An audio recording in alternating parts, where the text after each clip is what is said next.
2. The academic chairs of virtue. People commended unto Zarathustra a wise man, as one who could discourse well about sleep and virtue. Greatly was he honoured and rewarded for it, and all the youths sat before his chair. To him went Zarathustra, and sat among the youths before his chair. And thus spake the wise man. Respect and modesty in presence of sleep, that is the first thing, and to go out of the way of all who sleep badly and keep awake at night. Modest is even the thief in presence of sleep. He always stealeth softly through the night. Immodest, however, is the night watchman. Immodestly he carrieth his horn. No small art is it to sleep. It is necessary for that purpose to keep awake all day. 10 times a day must thou overcome thyself. That causeth wholesome weariness, and is poppy to the soul. 10 times must thou reconcile again with thyself, for overcoming is bitterness, and badly sleep the unreconciled. 10 truths must thou find during the day, otherwise wilt thou seek truth during the night, and thy soul will have been hungry. 10 times must thou laugh during the day, and be cheerful, otherwise thy stomach, the father of affliction, will disturb thee in the night. Few people know it, but one must have all the virtues in order to sleep well. Shall I bear false witness? Shall I commit adultery? Shall I covet my neighbour's maidservant? All that would ill accord with good sleep.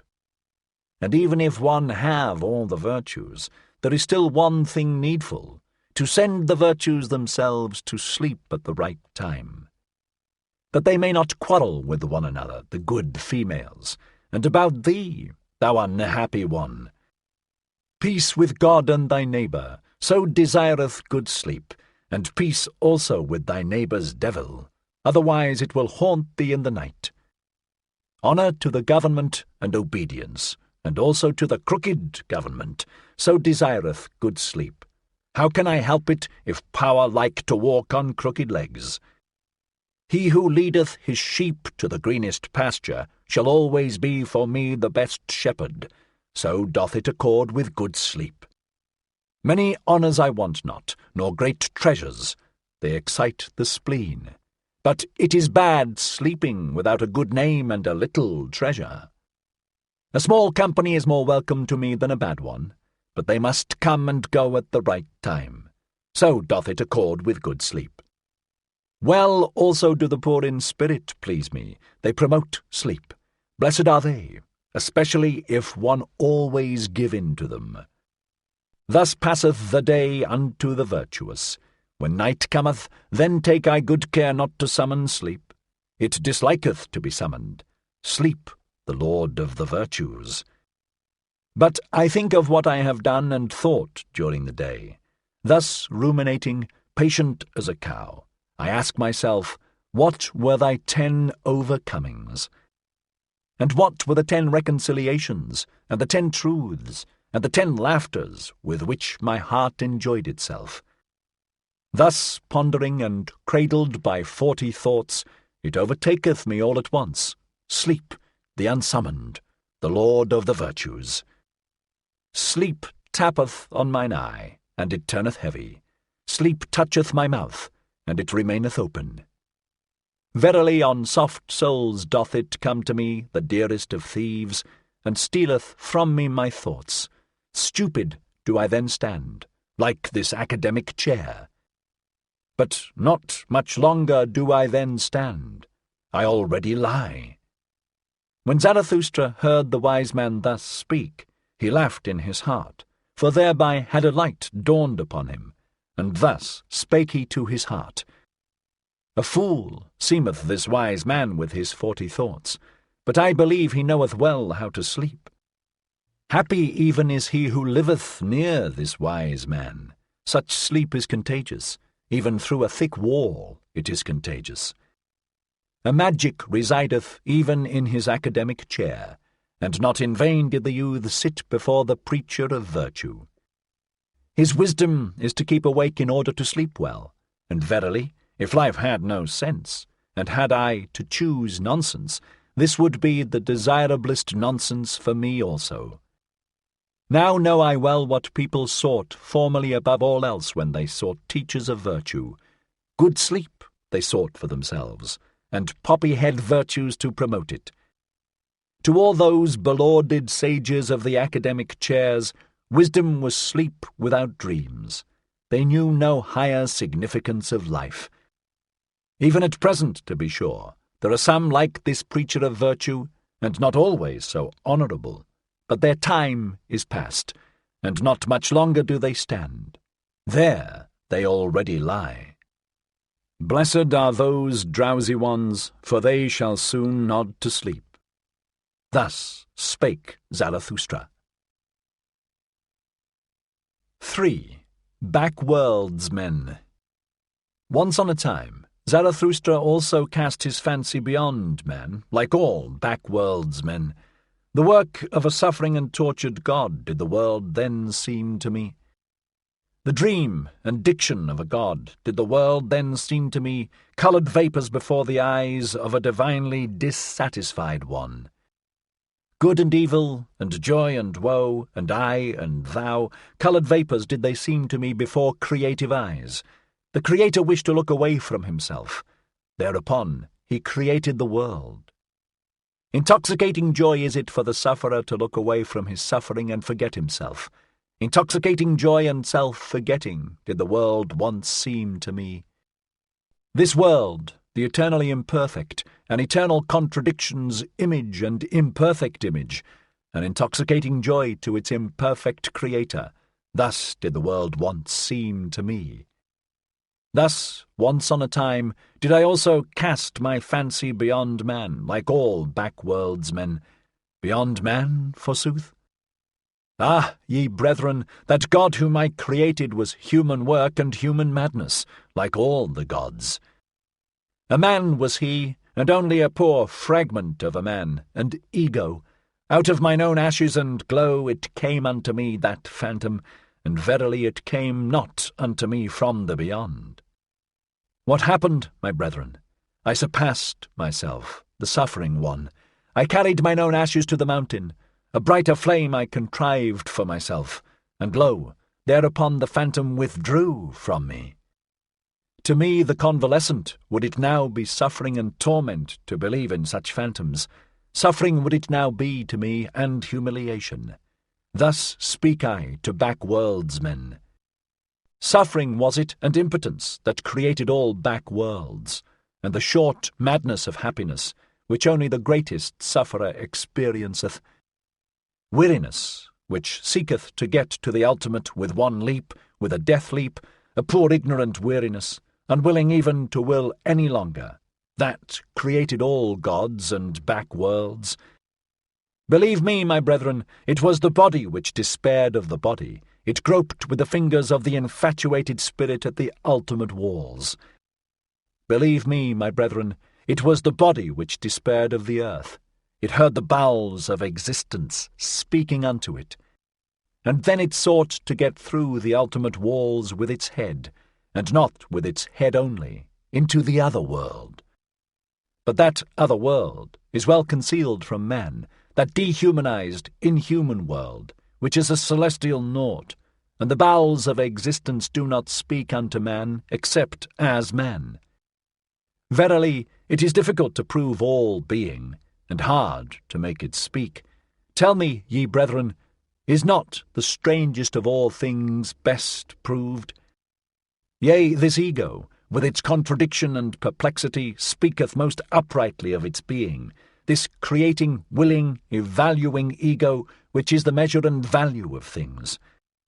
And this most upright existence, the ego, it speaketh of the body, and still implieth the body, even when it museth and raveth and fluttereth with broken wings. Always more uprightly learneth it to speak, the ego, and the more it learneth, the more doth it find titles and honours for the body and the earth. A new pride taught me mine ego, and that teach I unto men, no longer to thrust one's head into the sand of celestial things, but to carry it freely, a terrestrial head, which giveth meaning to the earth. A new will teach I unto men, to choose that path which man hath followed blindly, and to approve of it, and no longer to slink aside from it, like the sick and perishing. The sick and perishing, it was they who despised the body and the earth, and invented the heavenly world, and the redeeming blood drops. But even those sweet and sad poisons they borrowed from the body and the earth. From their misery they sought escape, and the stars were too remote for them. Then they sighed, "Oh, that there were heavenly paths by which to steal into another existence and into happiness." Then they contrived for themselves their bypaths and bloody draughts. Beyond the sphere of their body and this earth, they now fancied themselves transported, these ungrateful ones. But to what did they owe the convulsion and rapture of their transport? To their body and this earth. Gentle is Zarathustra to the sickly. Verily, he is not indignant at their modes of consolation and ingratitude. May they become convalescents and overcomers, and create higher bodies for themselves. Neither is Zarathustra indignant at a convalescent who looketh tenderly on his delusions, and at midnight stealeth round the grave of his God, but sickness and a sick frame remain even in his tears.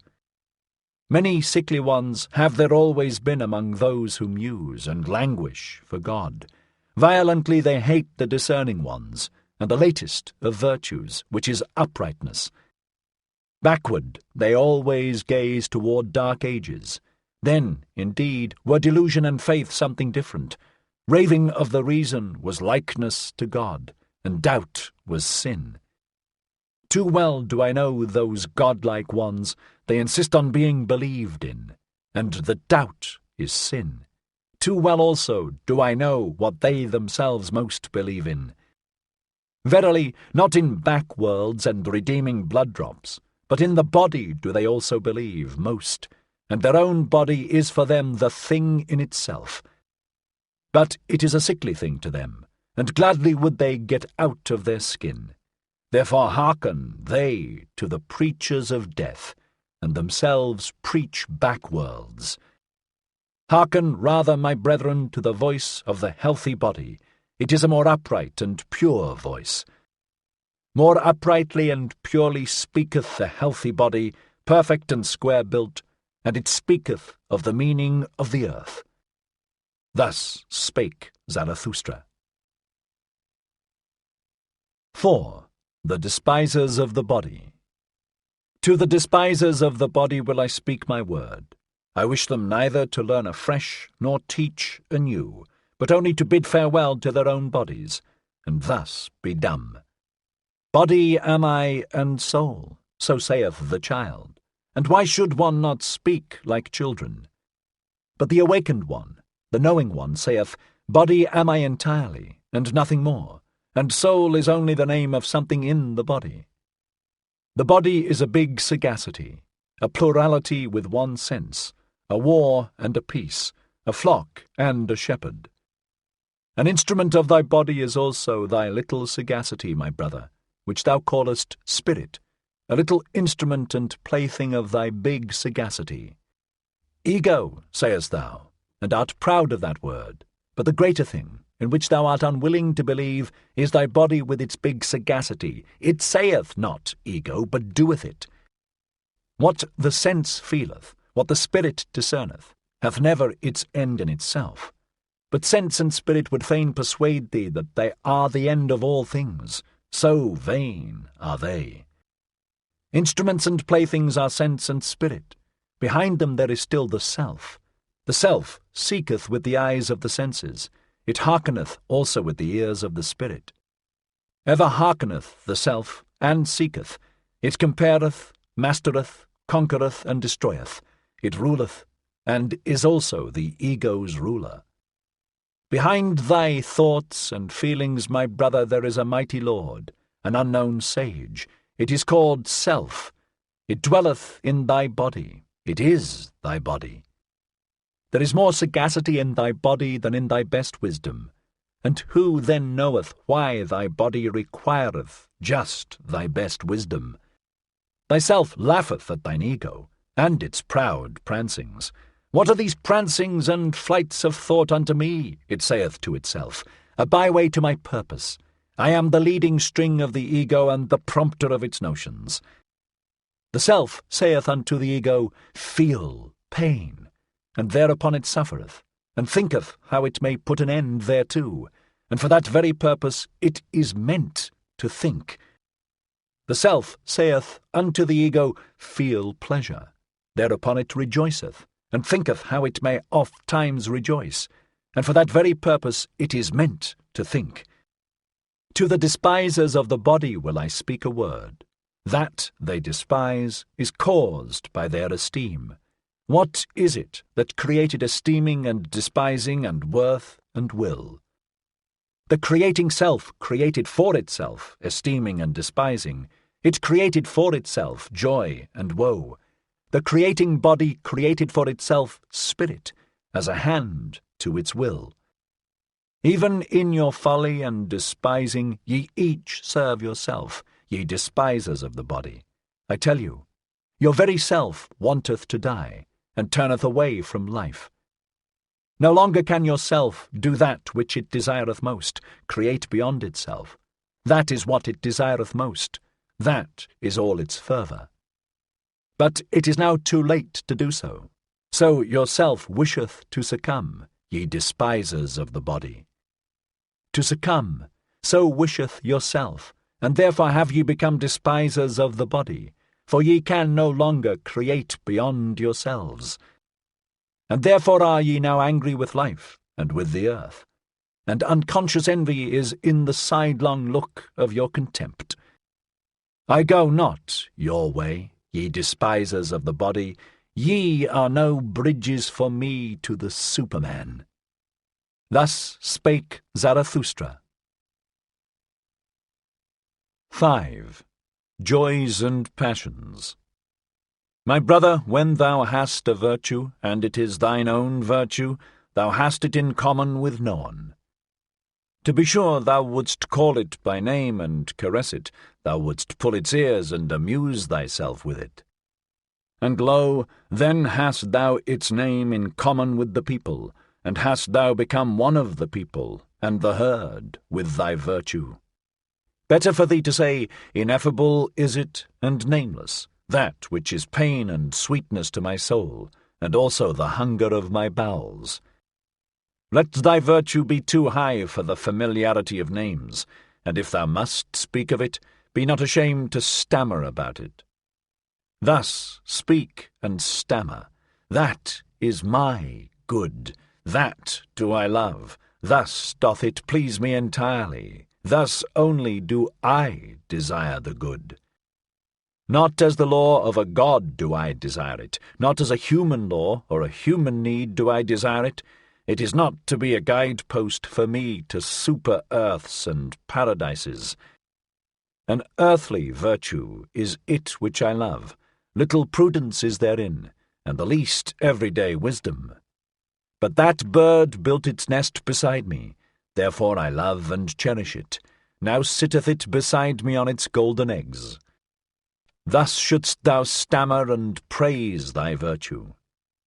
Once hadst thou passions and calledst them evil, but now hast thou only thy virtues. They grew out of thy passions. Thou implantedst thy highest aim into the heart of those passions, then became they thy virtues and joys. And though thou wert of the race of the hot-tempered, or of the voluptuous, or of the fanatical, or the vindictive, all thy passions in the end became virtues, and all thy devils angels. Once hadst thou wild dogs in thy cellar, but they changed at last into birds and charming songstresses. Out of thy poisons brewedst thou balsam for thyself. Thy cow, affliction, milkedst thou. Now drinketh thou the sweet milk of her udder. And nothing evil groweth in thee any longer, unless it be the evil that groweth out of the conflict of thy virtues. My brother, if thou be fortunate, then wilt thou have one virtue and no more. Thus goest thou easier over the bridge.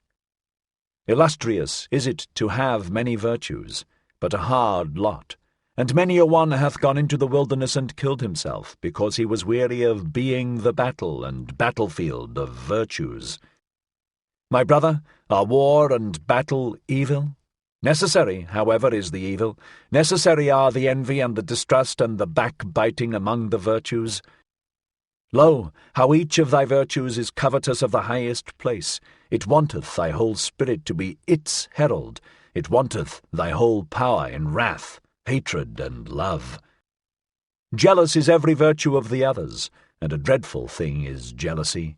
Even virtues may succumb by jealousy. He whom the flame of jealousy encompasseth turneth at last, like the scorpion, the poisoned sting against himself. Ah, my brother, hast thou never seen a virtue backbite and stab itself?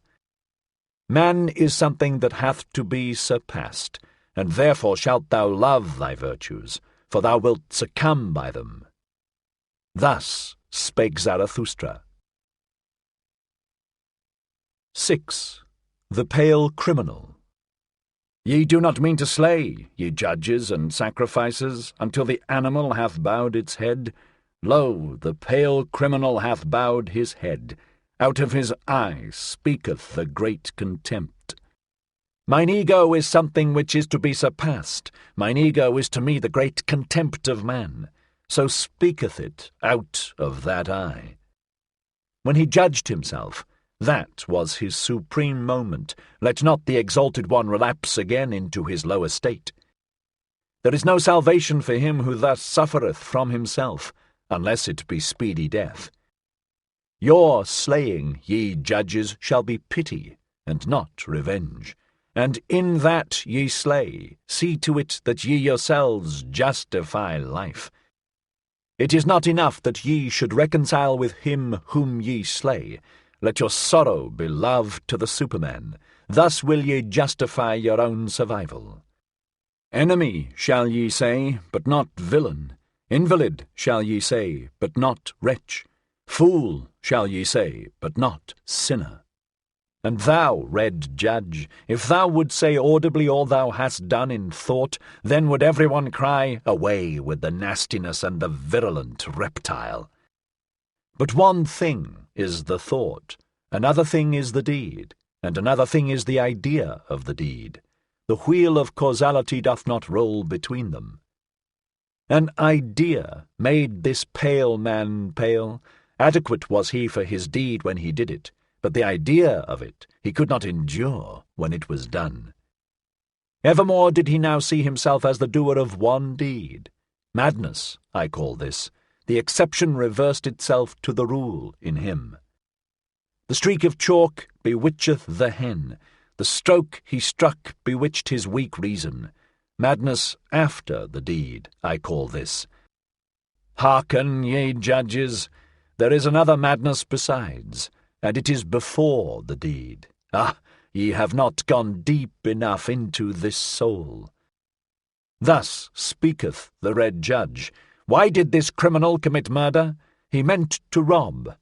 I tell you, however, that his soul wanted blood, not booty. He thirsted for the happiness of the knife. But his weak reason understood not this madness, and it persuaded him. What matter about blood? It said. Wishest thou not, at least, to make booty thereby, or take revenge? And he hearkened unto his weak reason. Like lead lay its words upon him. Thereupon he robbed when he murdered. He did not mean to be ashamed of his madness. And now once more lieth the lead of his guilt upon him, and once more is his weak reason so benumbed, so paralyzed, and so dull. Could he only shake his head, then would his burden roll off. But who shaketh that head? What is this man? A mass of diseases that reach out into the world through the spirit. There they want to get their prey. What is this man? A coil of wild serpents that are seldom at peace among themselves. So they go forth apart, and seek prey in the world. Look at that poor body, what it suffered and craved, the poor soul interpreted to itself. It interpreted it as murderous desire, and eagerness for the happiness of the knife. Him who now turneth sick, the evil overtaketh, which is now the evil. He seeketh to cause pain with that which causeth him pain. But there have been other ages, and another evil and good. Once was doubt evil, and the will to self. Then the invalid became a heretic or sorcerer. As heretic or sorcerer he suffered, and sought to cause suffering. But this will not enter your ears. It hurteth your good people, ye tell me. But what doth it matter to me about your good people?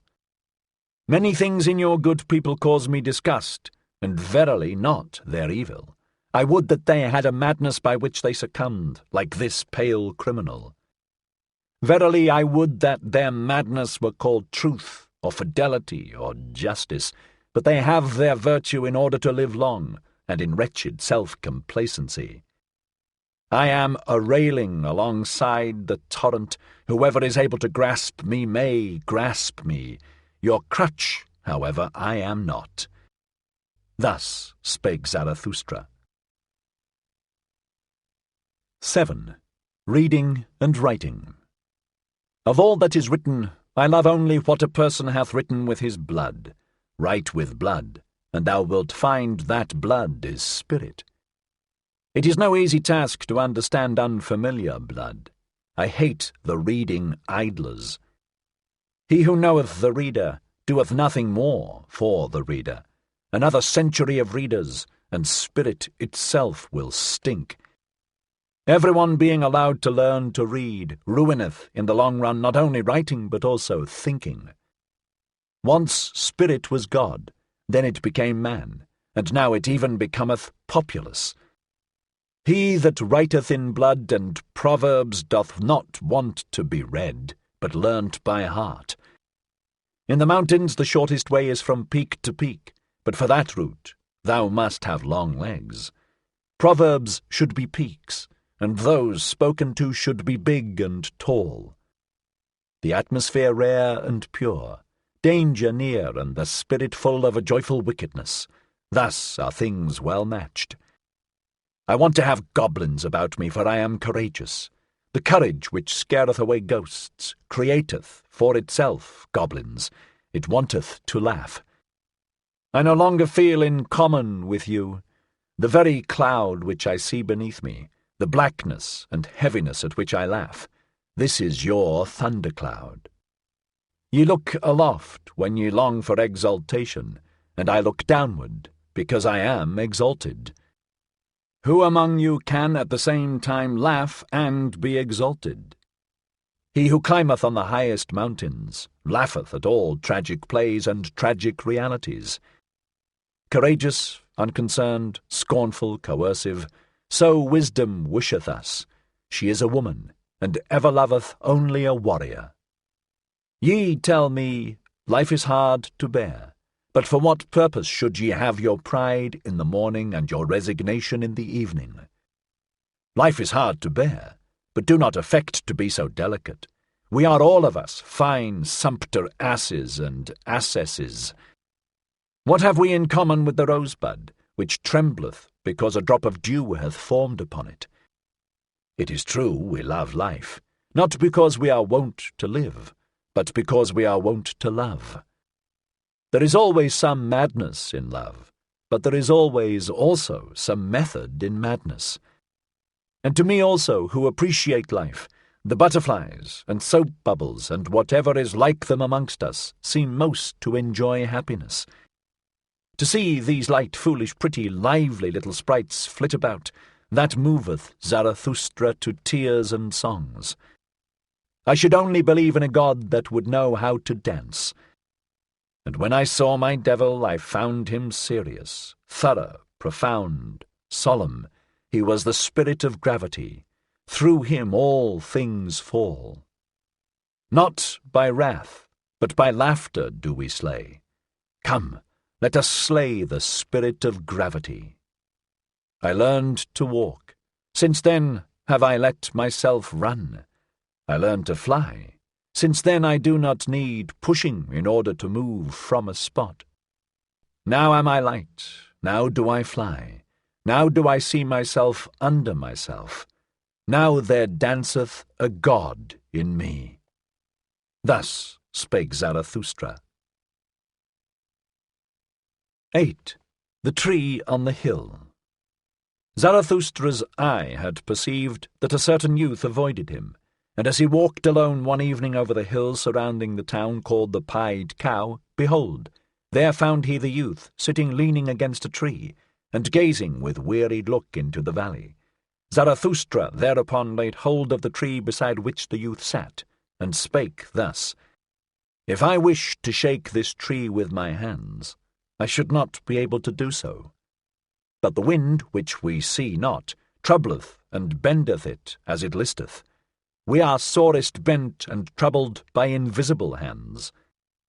Thereupon the youth arose disconcerted, and said, I hear Zarathustra, and just now was I thinking of him. Zarathustra answered, Why art thou frightened on that account?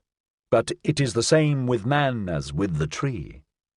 The more he seeketh to rise into the height and light, the more vigorously do his roots struggle earthward, downward, into the dark and deep, into the evil. Yea, into the evil, cried the youth. How is it possible that thou hast discovered my soul? Zarathustra smiled and said, Many a soul one will never discover, unless one first invent it. Yea, into the evil, cried the youth once more. Thou saidst the truth, Zarathustra. I trust myself no longer, since I sought to rise into the height, and nobody trusteth me any longer. How doth that happen? I change too quickly. My today refuteth my yesterday. I often overleap the steps when I clamber. For so doing, none of the steps pardons me. When aloft, I find myself always alone. No one speaketh unto me. The frost of solitude maketh me tremble. What do I seek on the height? My contempt and my longing increase together. The higher I clamber, the more do I despise him who clambereth. What doth he seek on the height? How ashamed I am of my clambering and stumbling, how I mock at my violent panting, how I hate him who flieth, how tired I am on the height. Here the youth was silent, and Zarathustra contemplated the tree beside which they stood, and spake thus, This tree standeth lonely here on the hills. It hath grown up high above man and beast, and if it wanted to speak, it would have none who could understand it. So high hath it grown. Now it waiteth and waiteth. For what doth it wait? It dwelleth too close to the seat of the clouds. It waiteth, perhaps, for the first lightning. When Zarathustra had said this, the youth called out with violent gestures, Yea, Zarathustra, thou speakest the truth. My destruction I longed for when I desired to be on the height, and thou art the lightning for which I waited. Lo, what have I been since thou hast appeared amongst us? It is mine envy of thee that hath destroyed me. Thus spake the youth, and wept bitterly. Zarathustra, however, put his arm about him, and led the youth away with him. And when they had walked a while together, Zarathustra began to speak thus, It rendeth my heart. Better than thy words express it, thine eyes tell me all thy danger. As yet thou art not free. Thou still seekest freedom. Too unslept hath thy seeking made thee, and too wakeful. On the open height wouldst thou be, for the stars thirsteth thy soul, but thy bad impulses also thirst for freedom. Thy wild dogs want liberty. They bark for joy in their cellar when thy spirit endeavoureth to open all prison doors. Still art thou a prisoner, it seemeth to me, who deviseth liberty for himself. Ah, sharp becometh the soul of such prisoners, but also deceitful and wicked. To purify himself is still necessary for the freedom of the spirit. Much of the prison and the mould still remaineth in him. Pure hath his eye still to become. Yea, I know thy danger, but by my love and hope I conjure thee, cast not thy love and hope away. Noble thou feelest thyself still, and noble others also feel thee still, though they bear thee a grudge and cast evil looks. Know this, that to everybody a noble one standeth in the way. Also to the good a noble one standeth in the way, and even when they call him a good man, they want thereby to put him aside. The new would the noble man create, and a new virtue. The old wanteth the good man, and that the old should be conserved. But it is not the danger of the noble man to turn a good man, but lest he should become a blusterer, a scoffer, or a destroyer. Ah, I have known noble ones who lost their highest hope, and then they disparaged all high hopes. Then lived they shamelessly in temporary pleasures, and beyond the day had hardly a name. Spirit is also voluptuousness, said they, then broke the wings of their spirit, and now it creepeth about, and defileth where it gnaweth. Once they thought of becoming heroes, but sensualists are they now. A trouble and a terror is the hero to them. But by my love and hope I conjure thee, cast not away the hero in thy soul. Maintain wholly thy highest hope. Thus spake Zarathustra. 9. The Preachers of Death. There are preachers of death, and the earth is full of those to whom desistance from life must be preached. Full is the earth of the superfluous. Marred is life by the many too many. May they be decoyed out of this life by the life eternal. The yellow ones, so are called the preachers of death, or the black ones, but I will show them unto you in other colours besides. There are the terrible ones who carry about in themselves the beast of prey, and have no choice except lusts or self-laceration, and even their lusts are self-laceration. They have not yet become men, those terrible ones. May they preach desistance from life, and pass away themselves. There are the spiritually consumptive ones. Hardly are they born when they begin to die, and long for doctrines of lassitude and renunciation. They would fain be dead, and we should approve of their wish. Let us beware of awakening those dead ones, and of damaging those living coffins. They meet an invalid or an old man or a corpse, and immediately they say, life is refuted. But they only are refuted, and their eye, which seeth only one aspect of existence. Shrouded in thick melancholy and eager for the little casualties that bring death, thus do they wait and clench their teeth. Or else they grasp at sweetmeats and mock at their childishness thereby. They cling to their straw of life, and mock at their still clinging to it. Their wisdom speaketh thus, a fool, he who remaineth alive. But so far are we fools, and that is the foolishest thing in life. Life is only suffering, so say others, and lie not. Then see to it that ye cease. See to it that the life ceaseth, which is only suffering. And let this be the teaching of your virtue. Thou shalt slay thyself. Thou shalt steal away from thyself. Lust is sin, so say some who preach death. Let us go apart and beget no children. Giving birth is troublesome, say others. Why still give birth? One beareth only the unfortunate, and they also are preachers of death. Pity is necessary, so saith a third party. Take what I have, take what I am, so much less doth life bind me. Were they consistently pitiful, then would they make their neighbours sick of life. To be wicked, that would be their true goodness. But they want to be rid of life. What care they if they bind others still faster with their chains and gifts?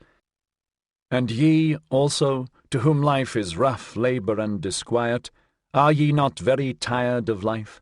Are ye not very ripe for the sermon of death? All ye to whom rough labour is dear, and the rapid, new, and strange, ye put up with yourselves badly. Your diligence is flight, and the will to self-forgetfulness.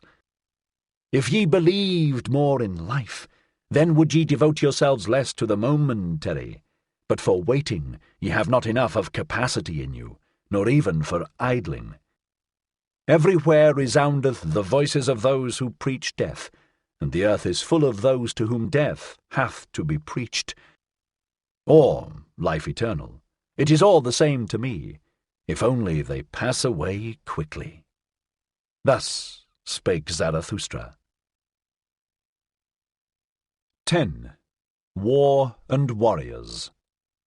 By our best enemies we do not want to be spared, nor by those either whom we love from the very heart. So let me tell you the truth. My brethren in war, I love you from the very heart. I am and was ever your counterpart, and I am also your best enemy. So let me tell you the truth.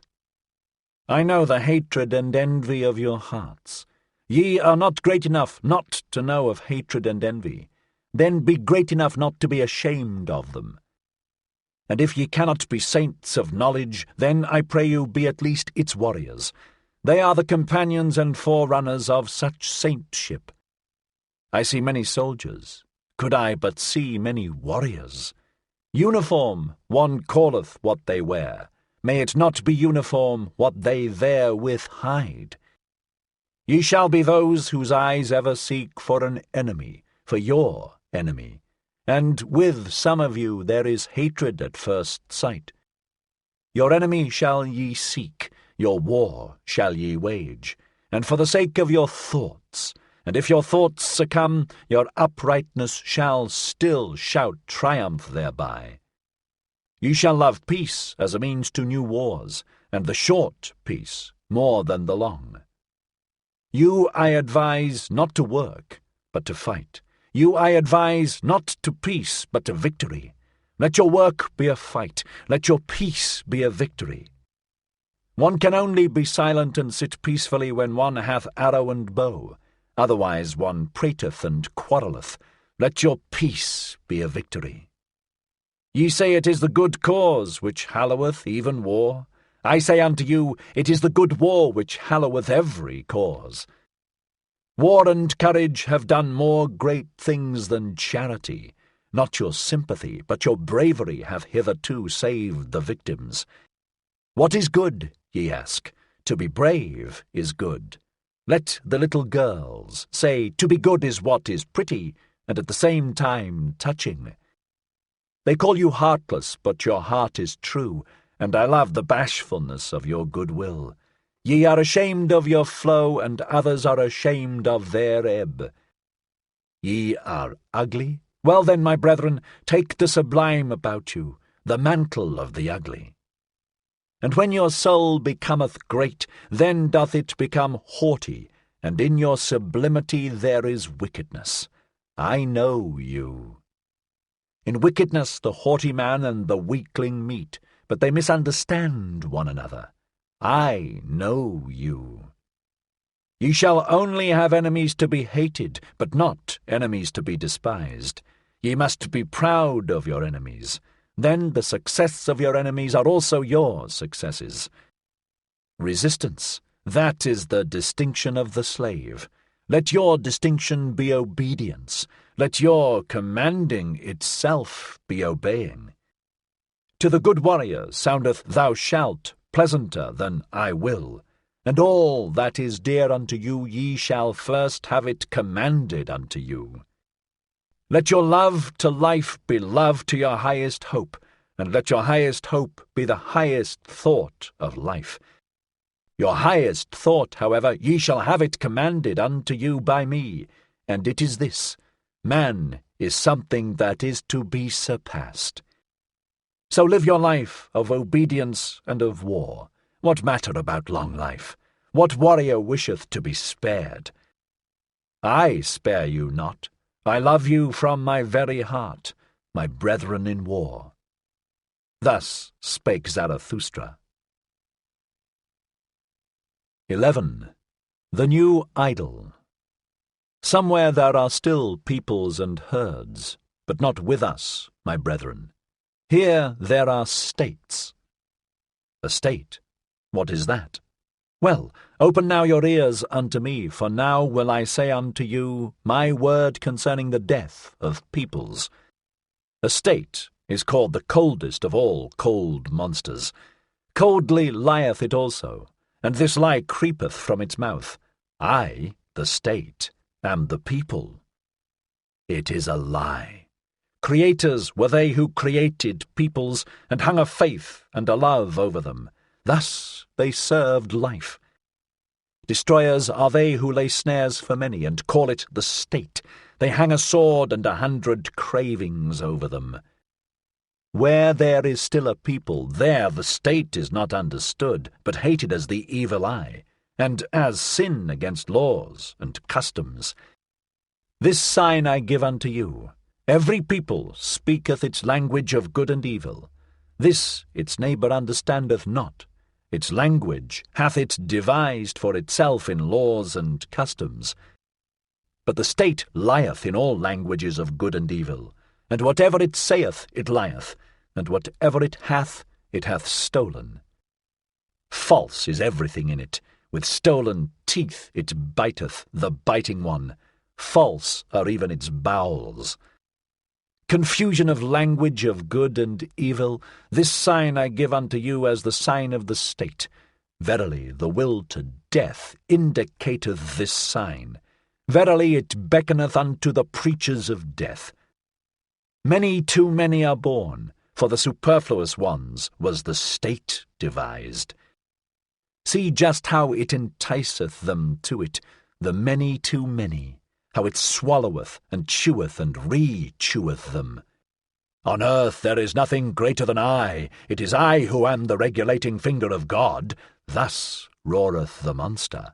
And not only the long-eared and short-sighted fall upon their knees. Ah, even in your ears, ye great souls, it whispereth its gloomy lies. Ah, it findeth out the rich hearts which willingly lavish themselves. Yea, it findeth you out too, ye conquerors of the old God. Weary ye became of the conflict, and now your weariness serveth the new idol. Heroes and honourable ones, it would fain set up around it the new idol. Gladly it basketh in the sunshine of good consciences, the cold monster. Everything will it give you, if ye worship it, the new idol. Thus it purchaseth the lustre of your virtue, and the glance of your proud eyes. It seeketh to allure by means of you the many too many. Yea, a hellish artifice hath here been devised, a death-horse jingling with the trappings of divine honours. Yea, a dying for many hath here been devised, which glorifieth itself as life. Verily a hearty service unto all preachers of death. The state, I call it, where all are poison drinkers, the good and the bad. The state, where all lose themselves, the good and the bad. The state where the slow suicide of all is called life. Just see these superfluous ones. They steal the works of the inventors and the treasures of the wise. Culture they call their theft, and everything becometh sickness and trouble unto them. Just see these superfluous ones. Sick are they always. They vomit their bile and call it a newspaper. They devour one another, and cannot even digest themselves. Just see these superfluous ones. Wealth they acquire and become poorer thereby. Power they seek for, and above all, the lever of power, much money, these impotent ones. See them clamber, these nimble apes. They clamber over one another, and thus scuffle into the mud and the abyss. Towards the throne they all strive. It is their madness, as if happiness sat on the throne. Oft-times sitteth filth on the throne, and oft-times also the throne on filth. Madmen they all seem to me, and clambering apes, and too eager. Badly smelleth their idol to me, the cold monster. Badly they all smell to me, these idolaters. My brethren, will ye suffocate in the fumes of their maws and appetites? Better break the windows and jump into the open air. Do go out of the way of the bad odour, withdraw from the idolatry of the superfluous.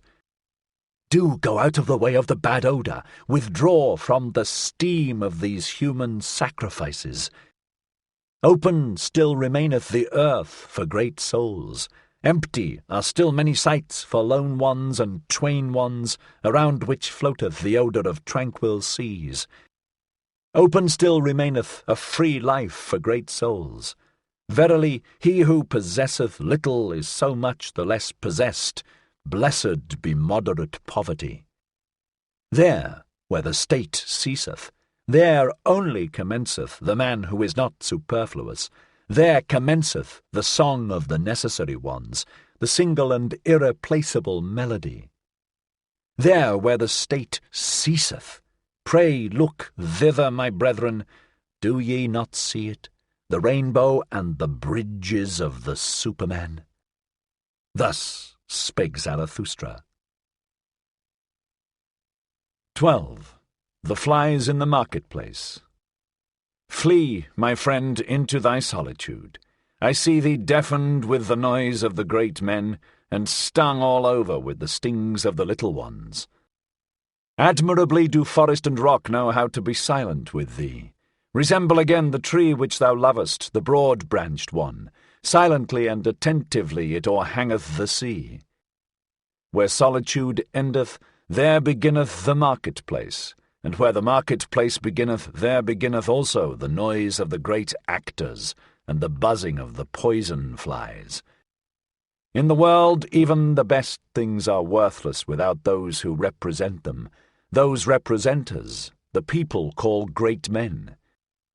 Little do the people understand what is great, that is to say, the creating agency, but they have a taste for all representers and actors of great things.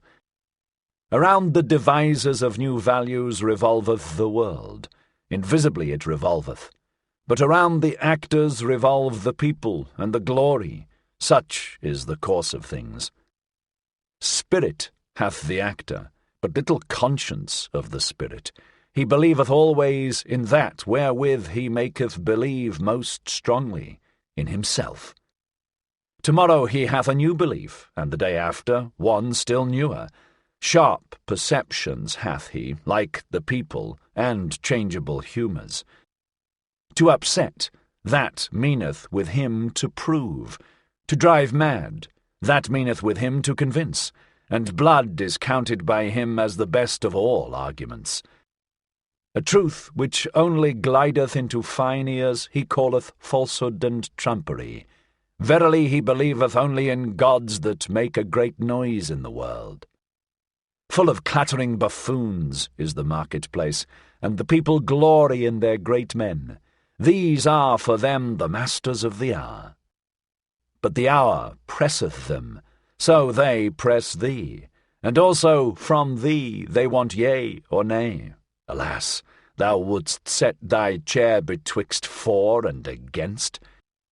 On account of those absolute and impatient ones, be not jealous, thou lover of truth.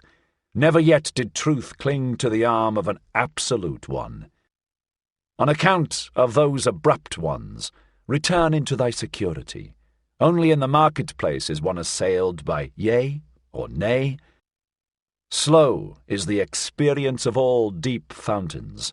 Long have they to wait until they know what hath fallen into their depths. Away from the marketplace and from fame taketh place all that is great. Away from the marketplace and from fame have ever dwelt the devisers of new values. Flee, my friend, into thy solitude. I see thee stung all over by the poisonous flies. Flee thither where a rough, strong breeze bloweth. Flee into thy solitude. Thou hast lived too closely to the small and the pitiable. Flee from their invisible vengeance. Towards thee they have nothing but vengeance. Raise no longer an arm against them. Innumerable are they, and it is not thy lot to be a fly-flap. Innumerable are the small and pitiable ones, and of many a proud structure raindrops and weeds have been the ruin. Thou art not stone, but already hast thou become hollow by the numerous drops. thou wilt yet break and burst by the numerous drops. Exhausted I see thee by poisonous flies. Bleeding I see thee, and torn at 100 spots, and thy pride will not even upbraid. Blood they would have from thee in all innocence, blood their bloodless souls crave for, and they sting, therefore, in all innocence. But thou, profound one, thou sufferest too profoundly even from small wounds, and ere thou hadst recovered, the same poison worm crawled over thy hand. Too proud art thou to kill these sweet tooths, but take care lest it be thy fate to suffer all their poisonous injustice.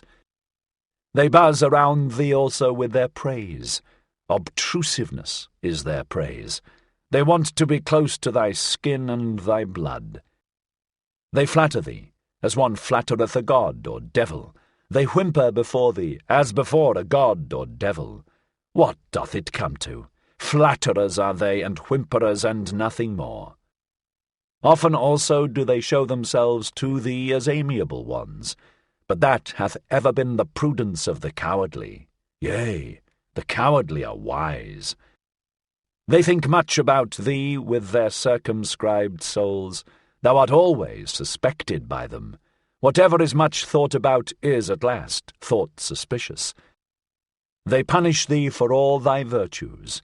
They pardon thee in their inmost hearts only for thine errors. Because thou art gentle and of upright character, thou sayest, blameless are they for their small existence. But their circumscribed souls think blamable is all great existence. Even when thou art gentle towards them, they still feel themselves despised by thee, and they repay thy beneficence with secret maleficence. Thy silent pride is always counter to their taste. They rejoice if once thou be humble enough to be frivolous. What we recognize in a man, we also irritate in him. Therefore be on your guard against the small ones. In thy presence they feel themselves small, and their baseness gleameth and gloweth against thee in invisible vengeance. Sawest thou not how often they became dumb when thou approachedst them, and how their energy left them like the smoke of an extinguishing fire? Yea, my friend, the bad conscience art thou of thy neighbours, for they are unworthy of thee. Therefore they hate thee and would fain suck thy blood. Thy neighbours will always be poisonous flies. What is great in thee? That itself must make them more poisonous, and always more fly-like. Flee, my friend, into thy solitude, and thither where a rough, strong breeze bloweth. It is not thy lot to be a fly-flap. Thus spake Zarathustra. 13. Chastity. I love the forest. It is bad to live in cities. There are too many of the lustful. Is it not better to fall into the hands of a murderer than into the dreams of a lustful woman? And just look at these men. Their eyes saith it. They know nothing better on earth than to lie with a woman. Filth is at the bottom of their souls, and alas, if their filth hath still spirit in it. Would that ye were perfect, at least as animals, but to animals belongeth innocence. Do I counsel you to slay your instincts? I counsel you to innocence in your instincts. Do I counsel you to chastity? Chastity is a virtue with some, but with many almost a vice. These are continent, to be sure, but doggish lust looketh enviously out of all that they do. Even into the heights of their virtue and into their cold spirit doth this creature follow them with its discord. And how nicely can doggish lust beg for a piece of spirit when a piece of flesh is denied it. Ye love tragedies and all that breaketh the heart, but I am distrustful of your doggish lust. Ye have two cruel eyes, and ye look wantonly towards the sufferers. Hath not your lust just disguised itself and taken the name of fellow suffering? And also this parable give I unto you. Not a few who meant to cast out their devil went thereby into the swine themselves. To whom chastity is difficult, it is to be dissuaded, lest it become the road to hell, to filth and lust of soul. Do I speak of filthy things? That is not the worst thing for me to do. Not when the truth is filthy, but when it is shallow, doth the discerning one go unwillingly into its waters. Verily, there are chaste ones from their very nature. They are gentler of heart, and laugh better and oftener than you. They laugh also at chastity and ask, What is chastity? Is chastity not folly? But the folly came unto us, and not we unto it. We offered that guest harbour and heart, now it dwelleth with us. Let it stay as long as it will. Thus spake Zarathustra. 14. The Friend. One is always too many about me, thinketh the anchorite. Always once one, that maketh two in the long run. I and me are always too earnestly in conversation. How could it be endured if there were not a friend? The friend of the anchorite is always the third one. The third one is the cork which preventeth the conversation of the two sinking into the depth. Ah, there are too many depths for all anchorites. Therefore do they long so much for a friend, and for his elevation. Our faith in others betrayeth wherein we would fain have faith in ourselves. Our longing for a friend is our betrayer. And often with our love we want merely to overleap envy, and often we attack and make ourselves enemies to conceal that we are vulnerable. Be at least mine enemy, thus speaketh the true reverence, which doth not venture to solicit friendship. If one would have a friend, then must one also be willing to wage war for him, and in order to wage war, one must be capable of being an enemy. One ought still to honour the enemy in one's friend. Canst thou go nigh unto thy friend, and not go over to him? In one's friend one shall have one's best enemy. Thou shalt be closest unto him with thy heart when thou withstandest him. Thou wouldst wear no raiment before thy friend? It is in honour of thy friend that thou showest thyself to him as thou art, but he wisheth thee to the devil on that account. He who maketh no secret of himself shocketh. So much reason have ye to fear nakedness. Aye, if ye were gods, ye could then be ashamed of clothing. Thou canst not adorn thyself fine enough for thy friend, for thou shalt be unto him an arrow, and a longing for the Superman.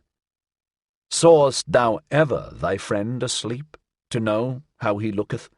What is usually the countenance of thy friend? It is thine own countenance in a coarse and imperfect mirror. Sawest thou ever thy friend asleep? Wert thou not dismayed at thy friend looking so? O my friend, man is something that hath to be surpassed. In divining and keeping silence shall the friend be a master. Not everything must thou wish to see. Thy dream shall disclose unto thee what thy friend doeth when awake. Let thy pity be a divining, to know first if thy friend wanteth pity. Perhaps he loveth in thee the unmoved eye, and the look of eternity. Let thy pity for thy friend be hid under a hard shell. Thou shalt bite out a tooth upon it. Thus will it have delicacy and sweetness. Art thou pure air and solitude and bread and medicine to thy friend? Many a one cannot loosen his own fetters, but is nevertheless his friend's emancipator. Art thou a slave? Then thou canst not be a friend. Art thou a tyrant? Then thou canst not have friends.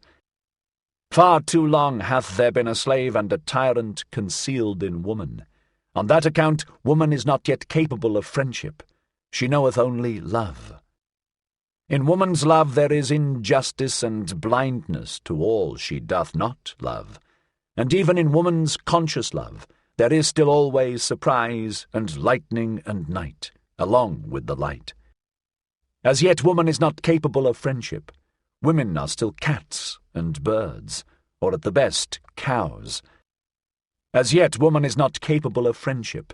But tell me, ye men, who of you are capable of friendship?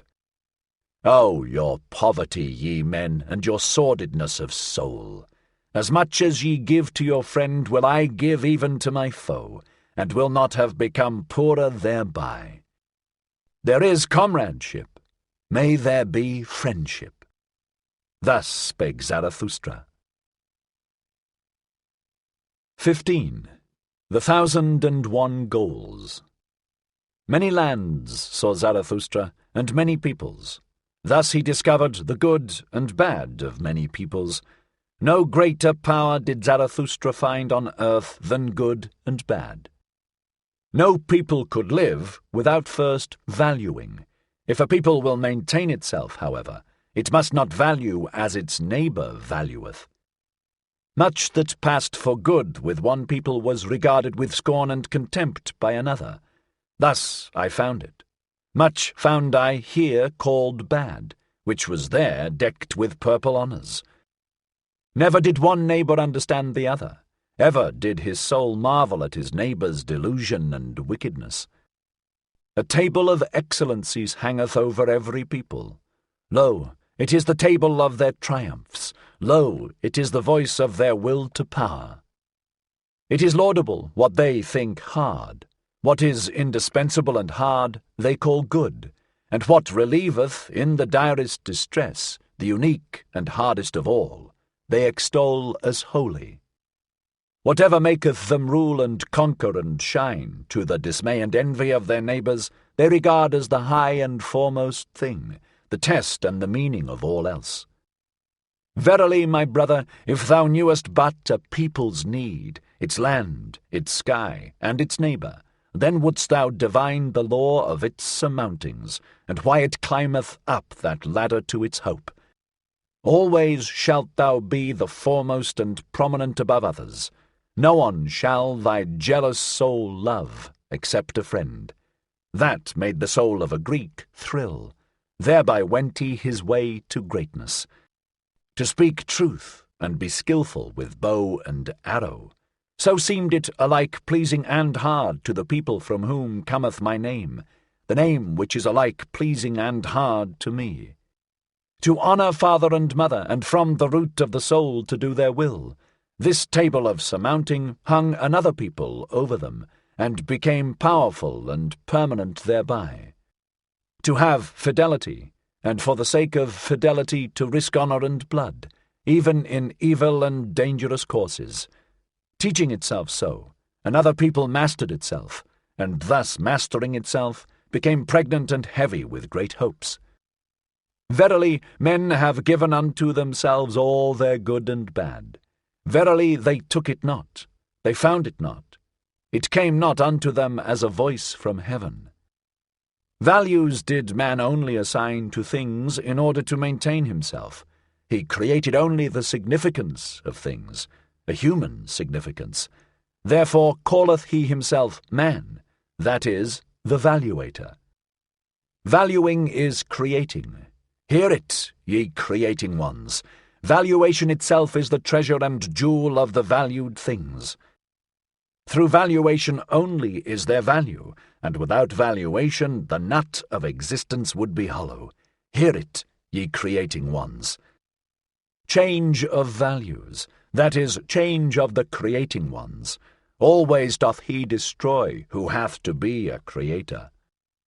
Creating ones were first of all peoples, and only in late times individuals. Verily, the individual himself is still the latest creation. Peoples once hung over them tables of the good, love which would rule, and love which would obey, created for themselves such tables. Older is the pleasure in the herd than the pleasure in the ego, and as long as the good conscience is for the herd, the bad conscience only saith ego. Verily the crafty ego, the loveless one, that seeketh its advantage in the advantage of many, it is not the origin of the herd, but its ruin. Loving ones was it always, and creating ones that created good and bad. Fire of love gloweth in the names of all the virtues, and fire of wrath. Many lands saw Zarathustra, and many peoples. No greater power did Zarathustra find on earth than the creations of the loving ones. Good and bad are they called. Verily a prodigy is this power of praising and blaming. Tell me, ye brethren, who will master it for me? Who will put a fetter upon the 1,000 necks of this animal? 1,000 goals have there been hitherto, for 1,000 peoples have there been. Only the fetter for the 1,000 necks is still lacking. There is lacking the one goal. As yet humanity hath not a goal. But pray tell me, my brethren, if the goal of humanity be still lacking, is there not also still lacking humanity itself? Thus spake Zarathustra. 16. Neighbour love. Ye crowd around your neighbour, and have fine words for it. But I say unto you, your neighbour love is your bad love of yourselves. Ye flee unto your neighbour from yourselves, and would fain make a virtue thereof. But I fathom your unselfishness. The thou is older than the I. The thou hath been consecrated, but not yet the I. So man presseth nigh unto his neighbour. Do I advise you to neighbour love? Rather do I advise you to neighbour flight and to furthest love. Higher than love to your neighbour is love to the furthest and future ones. Higher still than love to men is love to things and phantoms. The phantom that runneth on before thee, my brother, is fairer than thou.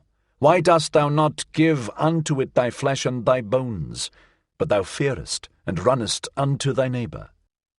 Ye cannot endure it with yourselves, and do not love yourselves sufficiently. So ye seek to mislead your neighbour into love, and would fain gild yourselves with his error. Would that ye could not endure it with any kind of near ones, or their neighbours. Then would ye have to create your friend and his overflowing heart out of yourselves.